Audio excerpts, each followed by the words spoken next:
Colin Andrews is representing our summit partner organization, Tiyeni, where he's been serving as the chair of their board since 2017.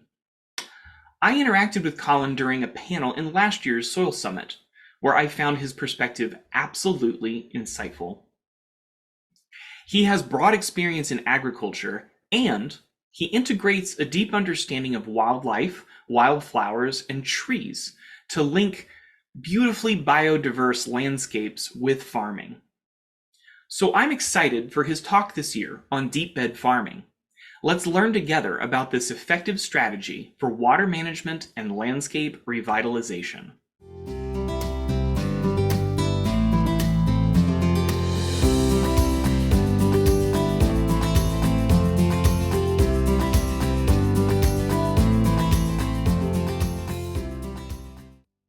Hello, my name's Colin Andrews. I'm chair of Tiyeni, which is a UK-based charity which funds a Malawi-based training organisation that trains farmers, Malawian farmers, through Malawian trainers. And I'm here to talk to you a little bit about success. And the success is not a little due to the connections we've had with the Soil Food Web and what they have done for us and how they have linked us with so many other organisations who are like-minded. At the core of it is, of course, the soil and the farmers who farm that soil and rely on it for their livelihoods. But when you hear about Africa and difficulties in Africa, you probably hear of these problems. Of course, there's human strife, battles, wars between different countries or different factions, but then there's a whole lot of other things.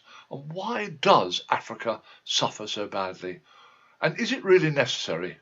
Well, you can see from the map on the screen there where Malawi is. It sits on the southeastern part of southern Africa, wedged in between Mozambique and Zambia, with Tanzania up above it, north of it, and it sits in that bottom part of the Rift Valley, that huge rift that goes through Africa and includes those great lakes like Lake Tanganyika and Lake Victoria, and of course Lake Malawi, which is how it got its original name, because the Malawian for lake is Nyasa, and it was known as Nyasaland.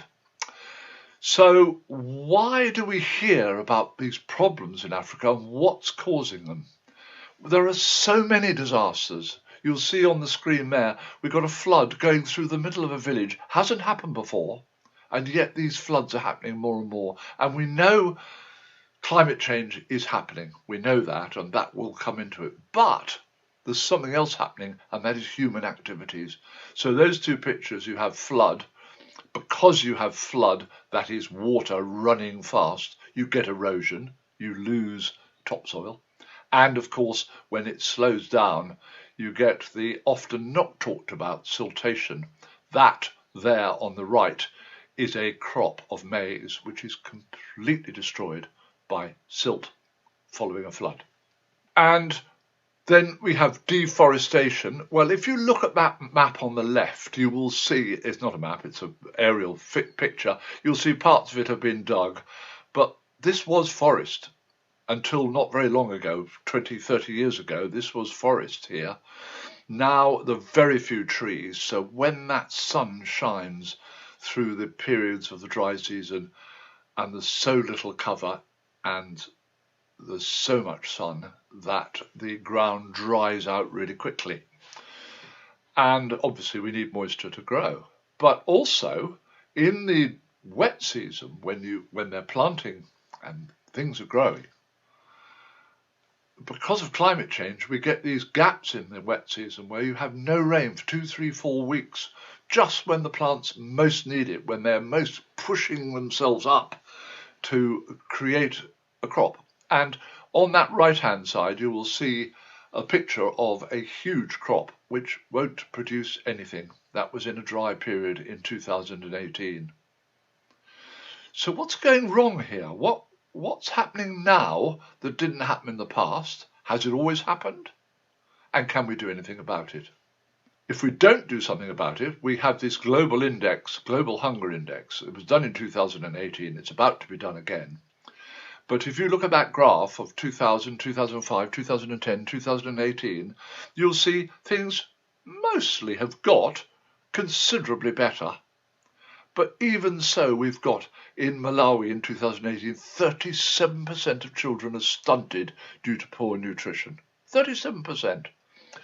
And I particularly draw your attention to undernourishment. And you will see that's the only one where since 2010 it's gone up, not down. Now there's lots of stories behind that, and there's lots of scientific research, and it could be a range of things. It could be that there's less nutrients in the food that they're getting from the fields, because of course what artificial fertilizers do is make the plants grow, maybe increase the yield, but don't necessarily do much for the relationship between the plant and the microorganisms in the soil, where there's a symbiotic relationship of, as you would know, transferring of micronutrients into the roots of the plant, in return for which the plant gives sugar to the microorganisms. So that's one reason, one of many reasons why undernourishment has increased rather than decreased, because as the soils of Malawi get less fertile, for lots of reasons. One, because it's being eroded. We're losing 29 tonnes of topsoil every year from every hectare that's badly farmed. Most of it is. But also, we have a whole range of other things that will affect the fertility, which we're going to talk about later. So we've got not enough food, we've got drought, we've got pestilence, we've got disease, we've got all the sorts of things that are written about in books going way back to the Bible even, those terrible things that happen, plagues that happen to people. And we think sometimes that it's inevitable, but it's not. It's of our own making. And part of that is the loss of water. They have an expression in Malawi which is water is life. Madzi is water. Water is life. And you think about anywhere in the world you are, your water source is a fundamental part of basic livelihood. Every farm in the US, when it was set up, one of the first things they did is have their own self-supply of water. So we're losing the water, and this is an example. You'll see the pictures on the left, and on the top is showing you hard pan.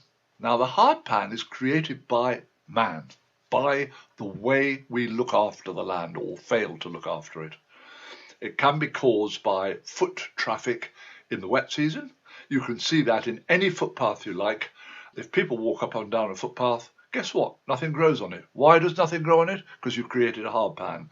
What does that hard pan do to stop things growing? It collapses all the spaces which the fluids and the gases need to be able to move so that plants can grow properly.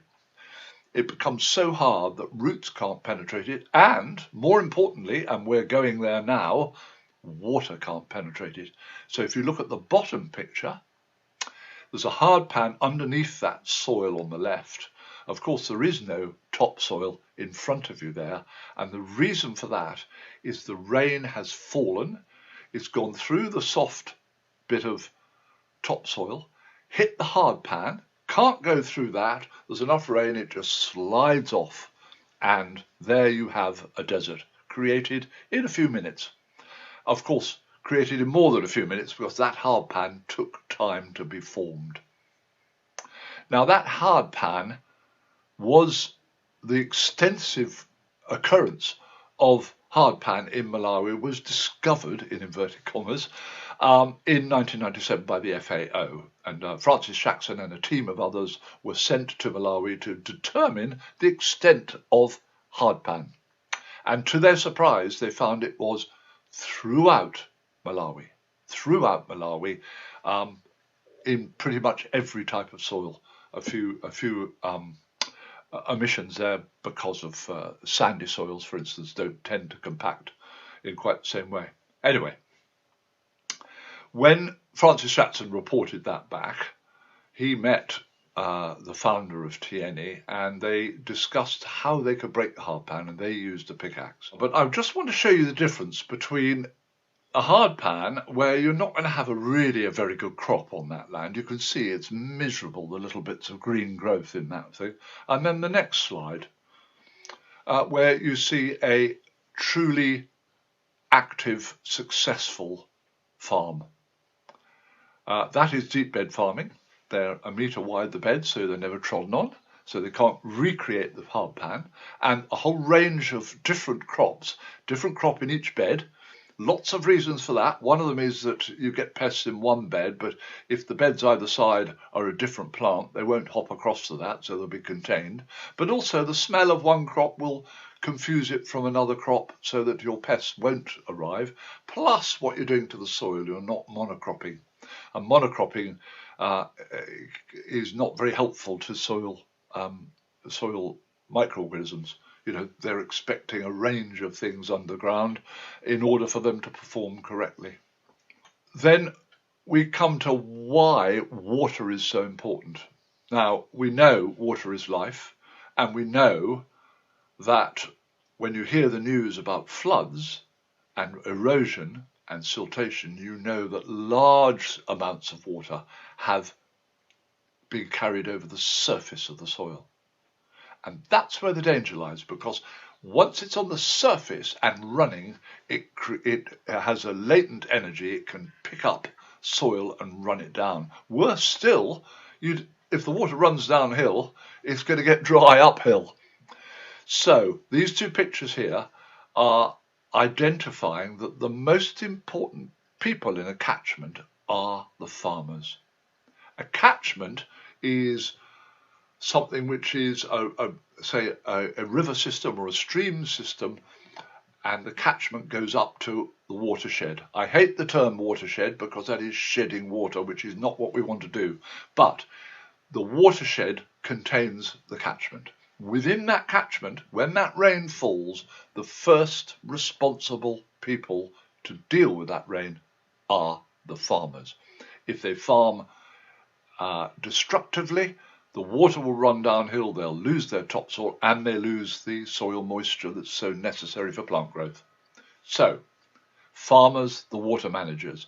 And you can see on the left, these are deep bed farms. There are beds, they're a metre wide, half a metre in between, baffles to stop the water running laterally, in case it did. But basically, that's directly on the contour line. And so on that left side, you see the water is just beginning to sink in. There's been a little bit of erosion because the water's coloured, so therefore it's brown. So where it landed on the bed, it took a little bit down into the furrows, but it's doing a good job there. It's holding the water where it should be and allowing it to percolate. And on the right is what happens if you've got your farm and you're going for deep bed farming, but there's already a gully there. And gullies are incredibly difficult to deal with in a friable soil like this is. So this is an example. A farmer has put his own check dam in. The water will still run through it, but it'll run much slower. And upstream of it, it will deposit some soil and allow some growth as well. So check dams are really important for slowing the speed of water down, taking that energy out of the water. And when your check dams have done their job, like they have on the picture on the right here, you will see the water is just sitting there. And if it's been quite a lot of water, it might sit there for quite a long time. It's not going to do any harm because the beds either side of it are raised, so you're not going to get waterlogging. But also, when they dry out, they are always there to collect the next lot of water. So on the left-hand side, you can see a really good deep trench, or swale as they call it. They pronounce it swale, which is there to collect water. And on the left of it is a green, what looks like grass. It is actually vetiver grass. Vetiver grass is a really key component in deep bed farming. The roots of it go down 8-10 feet, given time. They do spread non-sexually. They just slowly propagate widely, so they don't spread all over the place. They don't set long root suckers into your beds so that they don't create a lot of seeds. They provide a really good mulch. You can cut them. But more importantly, when that trench fills up with water from the rain that's run down from the field above it and got into that trench, if that trench overflows, it'll run through the vetiver grass without eroding the soil. So it'll just permeate through. It's a bit like a sieve. So, and that vetiver grass holds that contour ridge exactly in the right position. And as the land becomes more sloping, the water management becomes more important for obvious reasons. Steep land, water will run really fast downhill. It'll take all the soil. So as you get steeper, and you will see steeper ones than this, they have to dig their water catching trenches, swales, they have to dig them at a closer interval. Normally we're about 30 metres apart. We'll have a contour ridge exactly measured to the contour and beds in between. But if it's steeper, maybe every 20 metres, or in a steeper one, every 10 metres. And by crikey, those have to be deep. Have a look at that. These are 60 metre long swales, and you can see how deep they are. They're probably 3 foot deep, something like that, with baffles to stop lateral movement of water. But these are vital because any water running downhill will get caught there and then be helped to percolate into the subsoil and the top aquifer. And that's important, not just the subsoil. The subsoil is where you want the water for the plants to grow, of course, soil and subsoil. You need that moisture content in there. But also you need that top aquifer fed because water is life. All families need water. They need it for cooking, they need it for washing, they need it for cleaning, and they need it for drinking. And clean water is something that is absolutely fundamental to human existence. And so many people in the world do not have access to safe, clean water. However, this farming method, not only is it making it much better to farm and looking after the soil and stopping the soil from being washed away and many other things which we'll talk about later, also it is replenishing the aquifers so that the wells remain fuller, the intermittent streams run for longer, and if you want to drill a well by your house, which we'll talk about later, the water's there. And if the farmers don't catch the water, you can drill a well and pump your water out, but unless it's being replenished, you'll run out of water. So the farmers as the water managers are absolutely fundamental to a healthy livelihood community. And here you see perfect 2 separate farms on a rainy day collecting water.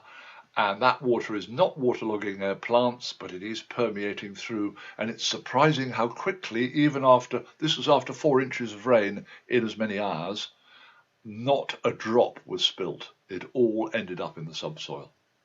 So what you see there is on the left, a fine farm carried out by a young man called Edward in near Chintechi.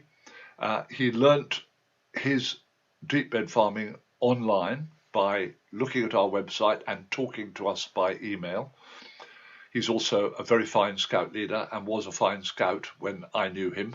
And then to the right is someone else's farm with a line of vetiver grass and the furrow that held the water. But can you see all the water's gone? It's all been percolated into that soil.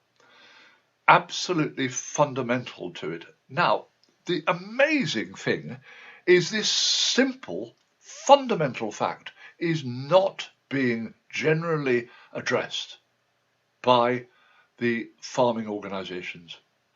2 things. 1, get rid of the hard pan to get the conditions to allow percolation to take place.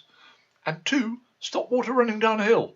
Stop it, dead, and let it percolate. Why on earth isn't every agricultural organisation promoting that as a fundamental part of catchment management? If they did, if every farmer caught all the water that landed on their field and percolated it, then the days of drought would be much shorter. The extent of floods would be much less. There would be no siltation and virtually no erosion. So a friend of mine says things that are simple aren't necessarily easy. And that's where we stand. Our job as Tiyeni is to take this simple message, and okay, it's a broader message, but the other parts of deep bed farming are common to most good thinking farming methods. So, mulching and companion planting and not too much monocropping and crop rotations and composting, all the things that make farming a success. They are common to pretty much all the agricultural organisations. But this business of dealing with water and dealing with hardpan and stopping erosion is not addressed enough. They think erosion is the problem. Erosion isn't the problem. The problem is the management of the soil. So that is what we do. That's what our trainers teach our farmers to do, and our farmers typically get 2 to 3 times the yield. And guess what? They give up artificial fertilizers because they don't need it. They don't need it, and they don't dig anymore either. They only break that hardpan in the first year and then never dig again. So it's really important. Their job is simple, but it's not easy to get that message out. And thanks to the Soil Food Web and others that we've met through the Soil Food Web, that message is getting out. Our job is not to tell everyone to do Tiyeni. Our job is to show that it works so they adopt it wherever they're training, because these simple principles apply to all farming, pretty much all farming everywhere. And guess what? If you do all that and you replenish your aquifers, then there is a real opportunity to put in wells for each farmer. Now, at the moment, there is fantastic work done by WaterAid and many other water charities that put in pumps for villages, so they've got a fresh supply of water. And that is, it's amazing what they've done. Fantastic.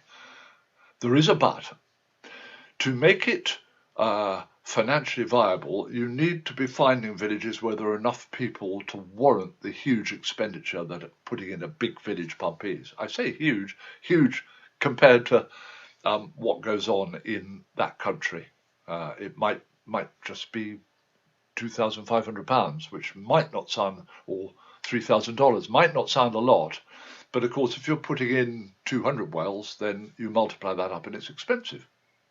However, with the farmer well clubs that Tiyeni is tying up with Meta and smart centres, the farmers drill their own wells. They can go down to 20 metres with a pipe and a sleeve, and they have a little pump like you can see there, about 4 or 5 different sorts of pump, from a solar pump at the most expensive to a little rope pump, which is the cheapest. They can have water on their doorstep. Now, just for a moment, imagine that you are a farming family. Maybe the man of the family has got to leave the farm to go down to South Africa to work on the mines to send money back to keep the family, or maybe he is doing breaking the hardpan, doing the hard work out in the field, and the wife is also doing the farming, and so are the children. But generally, it's the children and the mother who end up going for the water. And that's great if the water's just down the road. But if you're about 2 kilometres outside the village, not only have you got to go 2 kilometres and carry it back, but also when you get there are lots of other people lining up at the pump. So you might have half an hour talking to, nice social occasion, talking to people, waiting to collect your water. So you can easily lose 2 to 3 hours a day just collecting water. Now, imagine you've got a water supply, a small pump by your house. You suddenly save yourself 2 to 3 hours a day. No farmer or farmer's wife is going to just sit on their backside for those 3 hours that they've gained. They will all be doing something creative, develop. That is the human condition. We create, we do stuff. And effectively, every single family becomes richer overnight because that valuable commodity time is created by having pumps online. So we have farmer well clubs, 5 farmers get together, they get trained in how to drill with a manual drill on the first one, and then they drill the rest of them, and then they borrow money to have the pump in there, and they become richer overnight. So that wouldn't work if we didn't have farmers managing the water at the top of the water mountain. And if you get Tiyeni deep bed working alongside others, these are 2 pictures. It's the same farmer who owns the land either side of that break, and you can see on the left-hand side you've got yellow, slightly weedy, not very high maize plants, not doing very well, very little ground cover, that ground heating up in the sun and the wind blowing across it. And then on the right hand side, in each case, you get that dark green, taller, healthier maize crop. These were planted within 2 days of each other, and all the difference is that the deep bed farms on the right have got deep beds. There's no hard pan underneath them. The roots are going right through. The roots can access the moisture in the soil. And to some extent, the plants on the left-hand side are benefiting by the water capturing abilities of the deep beds next door, but not much because of that hard pan. It shows up pretty strongly, doesn't it? The difference between deep beds, that is caring for the soil, and just planting into soil with a hard pan underneath it. Early on, we didn't realise just how important all 3 elements were. We focused on the physical first, i.e. getting those contour ridges exactly on the contour, so they had to do elementary surveying. Not easy, it's a complex slope, it's not easy to get that exactly. The physical and making the beds exactly 1 metre wide so they never get trodden on again. The physical, breaking the hard pan, the physical, making contour ridges, and then the biological naturally followed. You've got to plant the vetiver grass in the contour ridge. Really important, obviously, that contour ridge is firm enough not to be washed away in a heavy storm. And of course the biological with the composting. There are many different sorts of composts, but the interesting thing is the way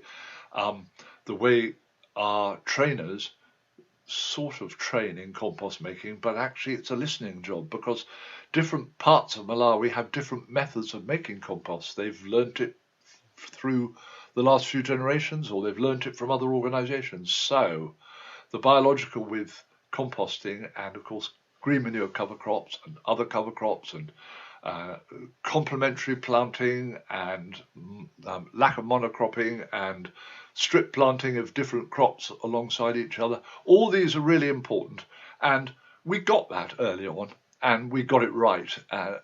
Pretty much all the farmers did, and benefited by it. Where we fell down was we didn't pick up early enough just how vital the sociological is. However clever you can be with your physical, your biological, you will not get full sustainability unless the people that you're training own what you are training them in. Our job is to pass knowledge and skills to farmers. I say ours, that's our Malawian trainers.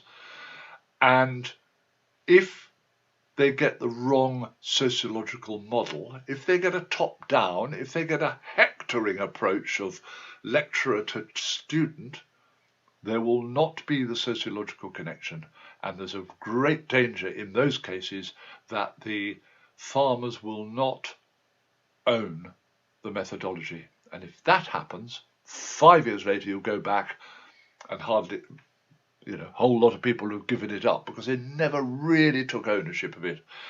And it took us a few years to realise we were okay, but we just didn't get that bit right early on. We do now. It's one of our major strengths is the sociology, which I'm going to be talking about later. But just for a moment, let me just tell you, this is the hardest thing to teach other organisations. It really is. The physical, you can actually draw pictures and say, this is what you do, this is how you do it, and so on. The biological, you can refer to books or you can give them our manual and it tells you all the different things you can do plus your own variations. The sociological is much more difficult.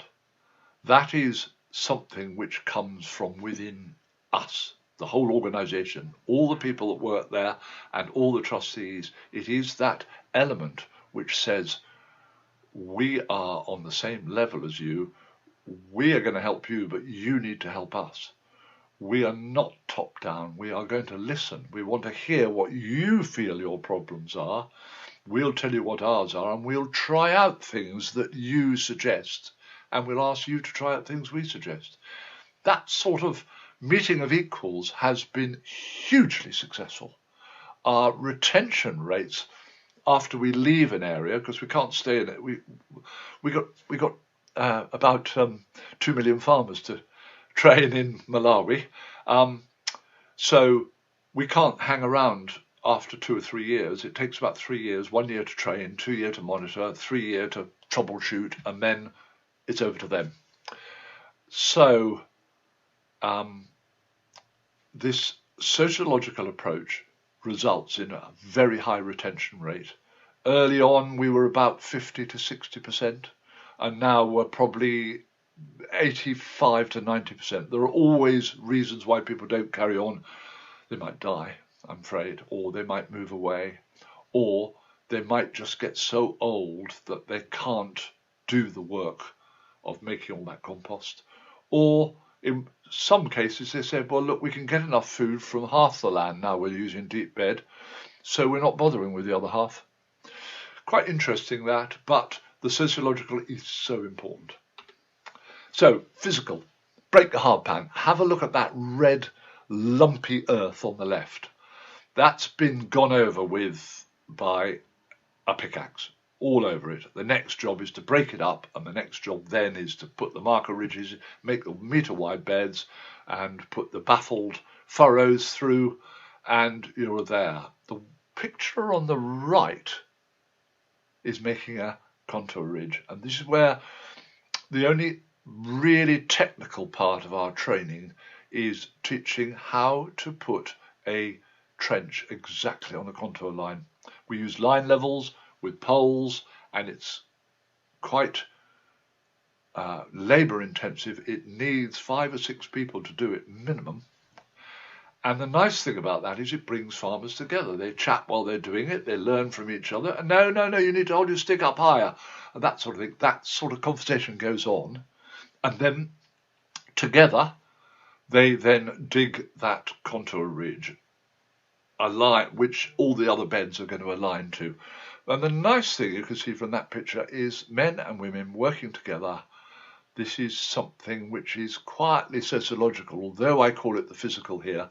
There is a sociological progress being made here. For communities that are already working together, it's easy. For those that aren't working well together for lots of reasons, this sort of activity brings them closer together.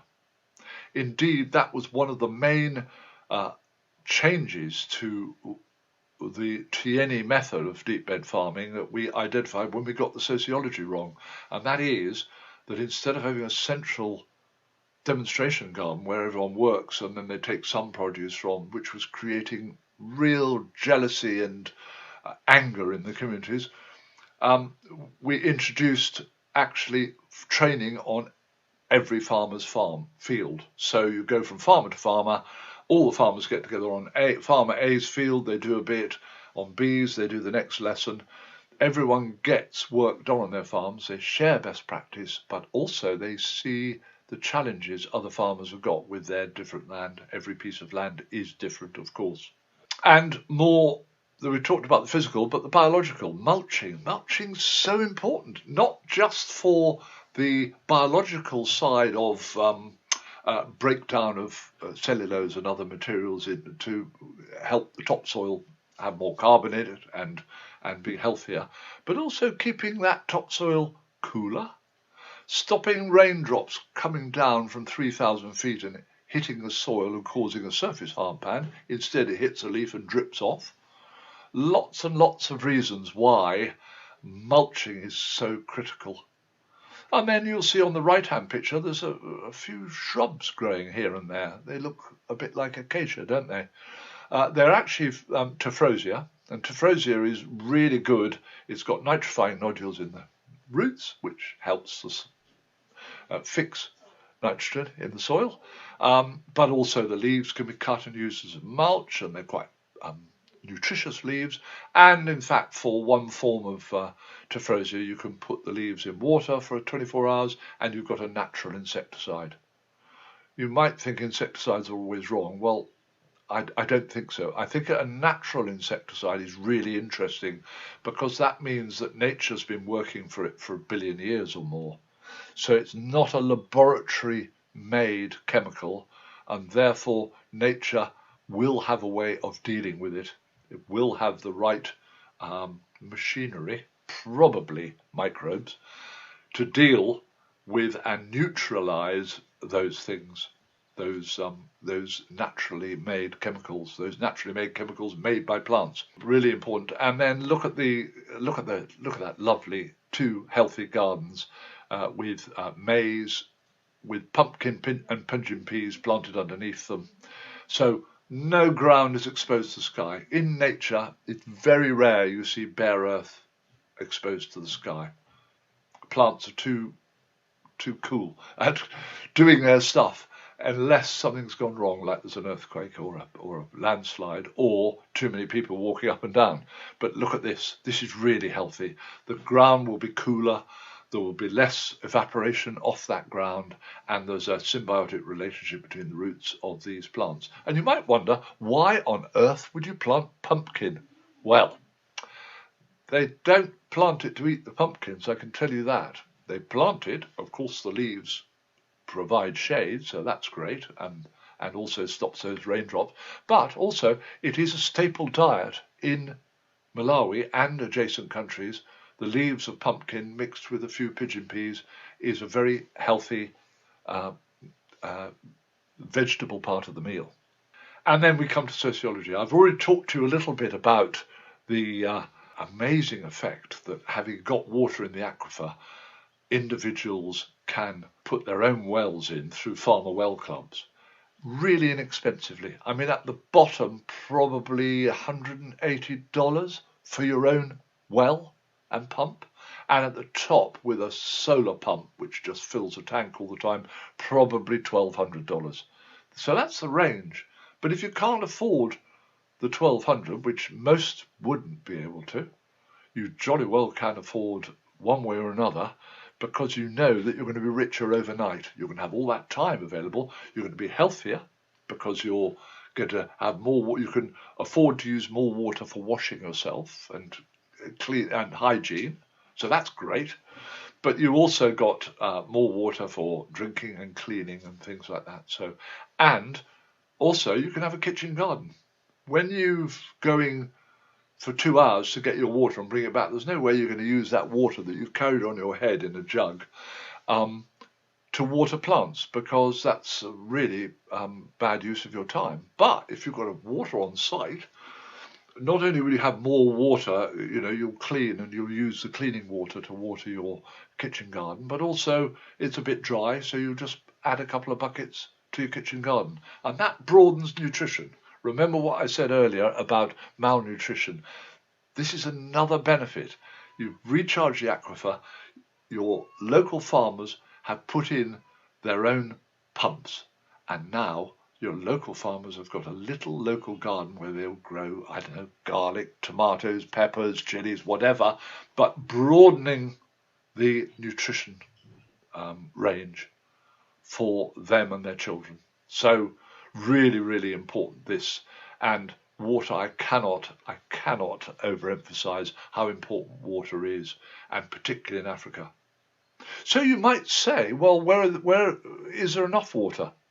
Well, if you Google how much rainfall there is in Malawi, Zimbabwe, Tanzania, Mozambique, Zambia, as the countries that basically surround Malawi, you'll find that round about a metre of water lands a year. 39 inches, sorry. That's a lot of water. The problem is what happens to it. It all runs downhill, and particularly because of our farming methods and our deforestation, there's nothing to stop it unless you do deep bed farming. That'll stop it. And we go on from the whole idea of the sociological methodology in terms of the way our trainers deal with farmers, but then there's the group getting together. So the reward for a farmer who is voted as a lead farmer, so let's say we take 200 farmers in a village, and at the end of the first year, that village will vote for a proportion of those farmers to be lead farmers. Their job is to train between 5 and 15 farmers next year. It's called a cascading training method in transferring skills and knowledge. So first thing is those farmers have the pride of their fellow villagers voting them.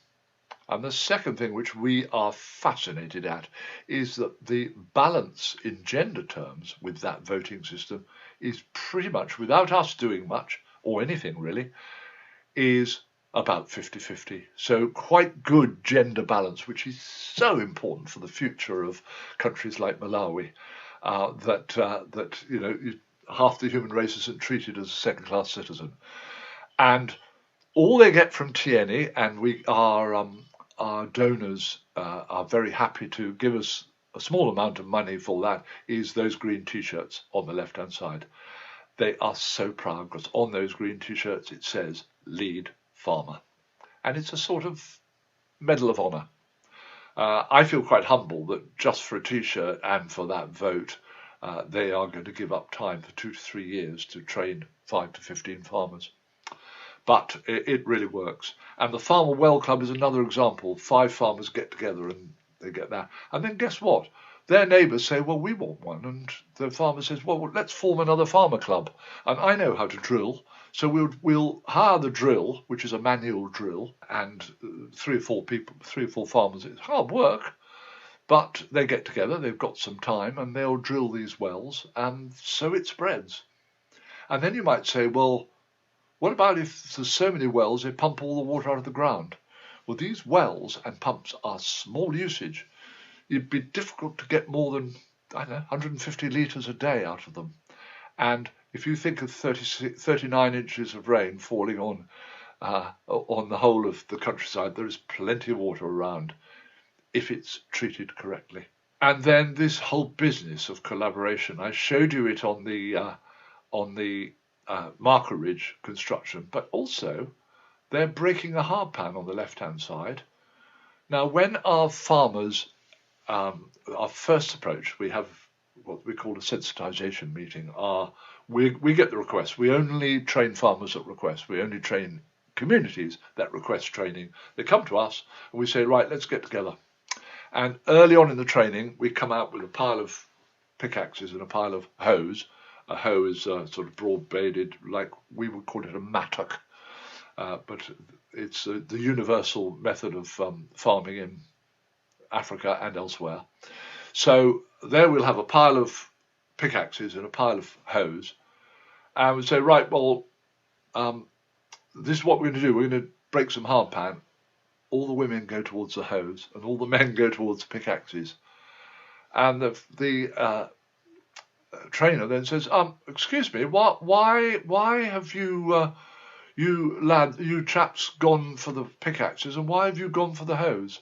And they say, well, pickaxing's man's work and hoeing's women's work. So then the trainer will say, oh yes, why is that? Let's have a discussion, and a discussion starts, and they go back and forth. And after about 15 or 20 minutes, guess what? About half the women have got pickaxes and half the men have got hoes. It's really important because that distinction is broken down without us doing anything at all.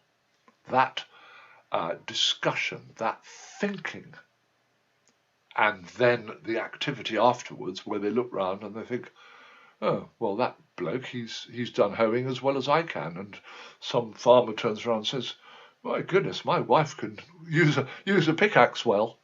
I mean, it sounds very facile, that, very simple, but actually it's a big step for some countries. And Malawi is not the worst. There are other countries in Africa where this gender divide is quite surprising, quite shocking, really. And here we have this.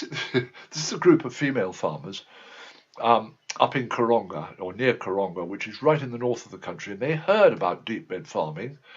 They went and visited an area where we had been active and had finished and pulled back, copied, and started doing deep bed farming very successfully. They had a word with their government field officer, who happened to talk to one of our staff when he met him. And so we went up there and we were amazed at how much they achieved. And so we've put an extra layer of training in there, and that's expanded. They are really successful. And have a look at that maize. I reckon that maize is 10 feet high or more, some of them. That's all on deep beds. These farmers are happy. I think both male and female farmers are happy, but I think females they feel the responsibility, I guess, as you'd expect, for their children, and therefore they are particularly happy when they know they've got enough food, not just for themselves, but to feed their children. That is a big thing for them. So these are two very happy ladies. I love looking at these pictures because not only are they happy, but they're really proud of what they've done.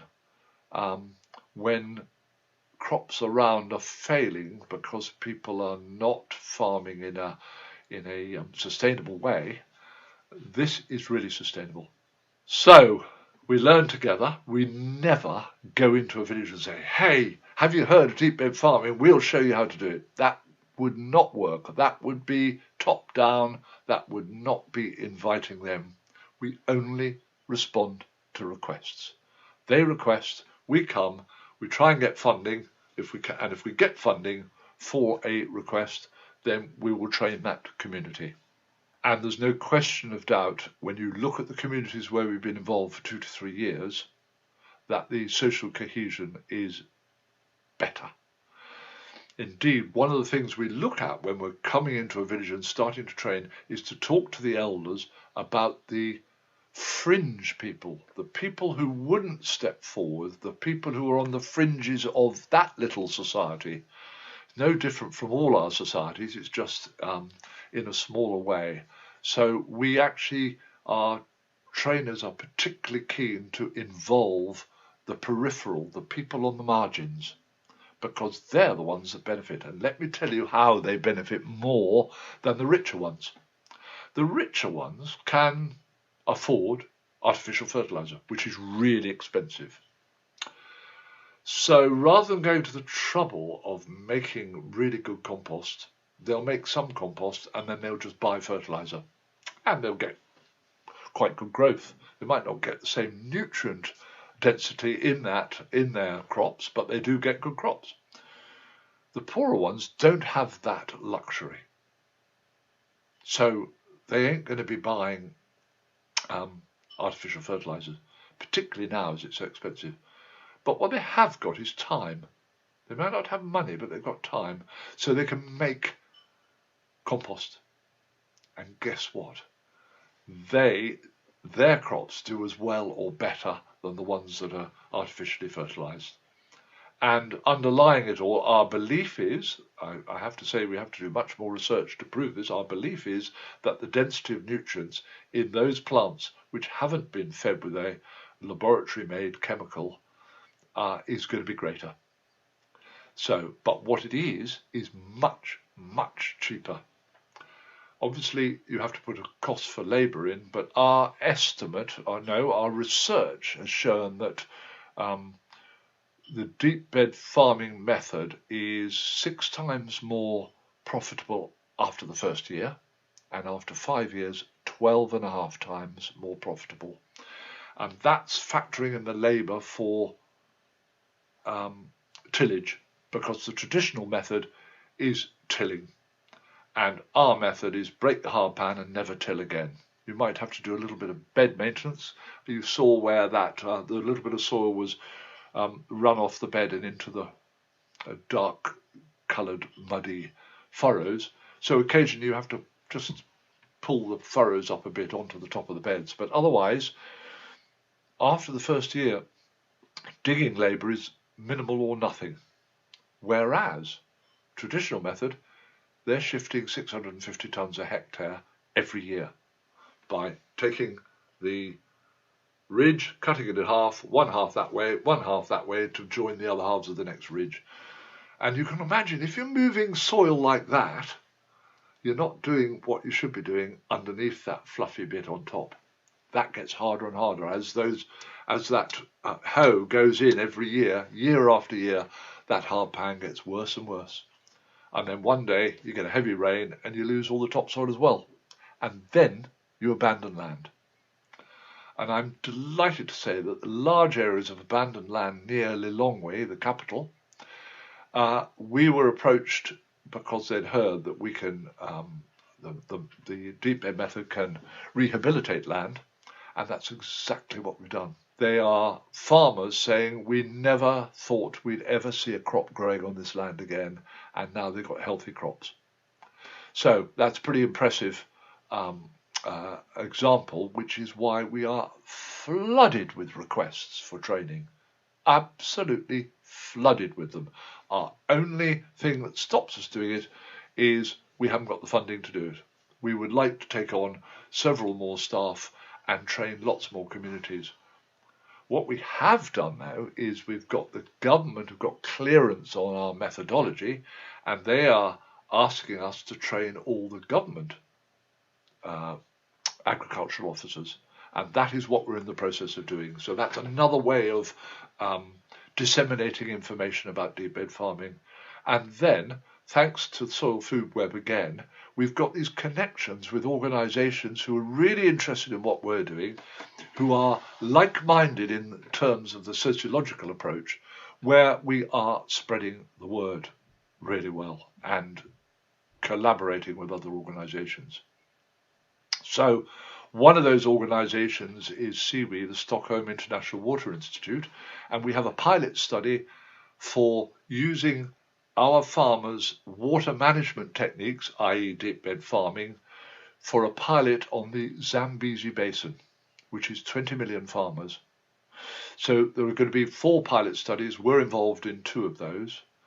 And if the pilots work as we expect them to, then that whole water management property of deep bed farming will become ubiquitous in sub-Saharan Africa.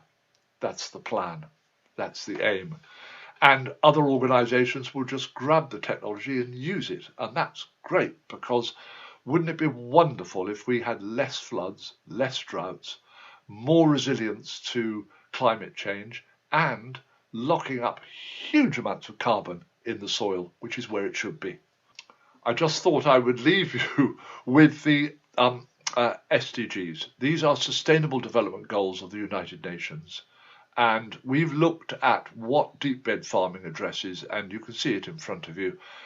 The first 3 are really, really key, and we fully address those, which is poverty, hunger, and gender equality.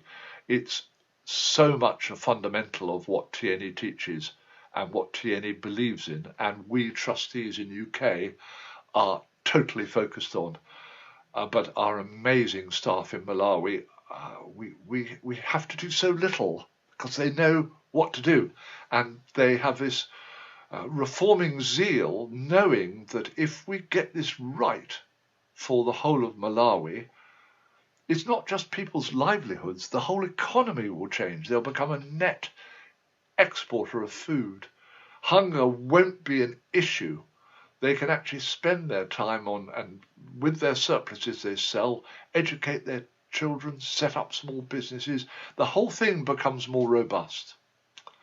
And then considerably addressed, I'm not saying completely because there's always more work to do, is clean water, sanitation and good health. They are pretty fundamental, not water and food first, but the next lot is good health, clean water and sanitation. And then significantly, because of what deep bed farming does, quality education, work and decent work and economic growth and life on the land, all those improve. So, there are 17 sustainable development goals that are declared by the UN, and I think that the 7 odd that we hit pretty well by deep bed farming means that we need to be looked at much more closely by the larger organisations, and the things we're doing should be emulated. I have no doubt that that is what will happen in the future. And I thought I'd leave you with the last 2 pictures, which is those bumper yields. You've already seen the picture on the right, which is a